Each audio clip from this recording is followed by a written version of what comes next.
When I'm playing Assassin's Creed or Call of Duty, my brain is totally absorbed in its virtual environment. But what happens to my brain when I come out of it? Does it come out different?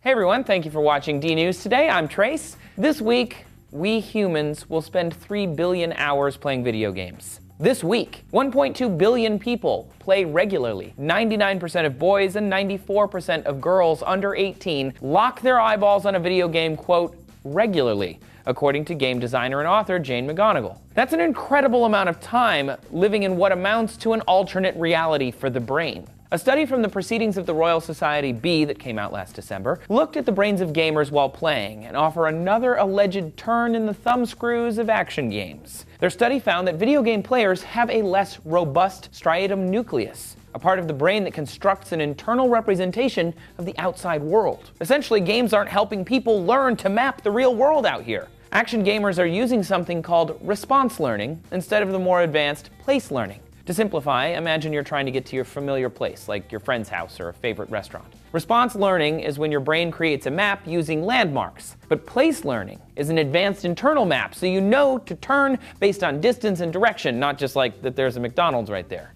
It's the difference between associating a lot of little bits of information, I have to turn when I see the McDonald's, as opposed to combining that information into an understanding of the external world. These researchers think that the action video game players are underdeveloping their striatum to such a degree that it might affect them throughout their lives. They may even develop a neurological disorder because of this, although some outlets have called this a risk of Alzheimer's, but that's a pretty damn big jump. For every study of games negatively affecting our brains, there are plenty of studies saying the exact opposite. A study in July of last year in Molecular Psychiatry put gamers into magnetic resonance imagers to reveal how gray matter was developing in their cabezas. They found a correlation in the size of their gray matter, specifically the entorhinal cortex, related to their joystick years, or the amount of time they played certain video games. According to their results, people who played more logic, puzzle, and platform games had a larger entorhinal cortex. But action-based role-playing games had a smaller one. The entorhinal cortex works with the hippocampus to create memories and maps of your life, so you know when and where something has happened, as well as how it fits in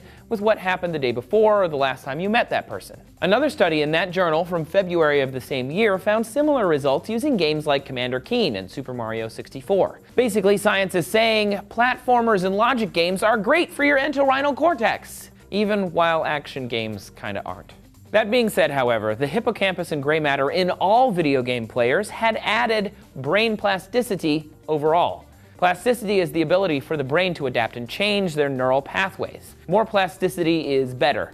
And it's not just the plasticity. A study done with chimpanzees published in Science News last month assessed how chimps' brains responded to playing video games. After teaching them to play a cooperative game, the researchers found that cells in the chimp's brains would fire, predicting what the next move of the other chimp playing with them would be 79% of the time.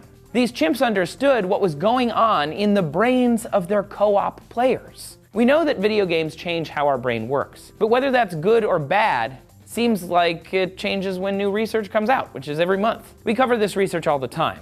For instance, do video games make you more aggressive? Joe Beretta explores that idea in this episode. It isn't graphic, bloody headshots, spinal cord snaps, or gruesome Koopa Troopa curb stomps that generate aggressive/violent behavior in players. The root of the evil actually lies in the failure and frustration that a human experiences when gaming.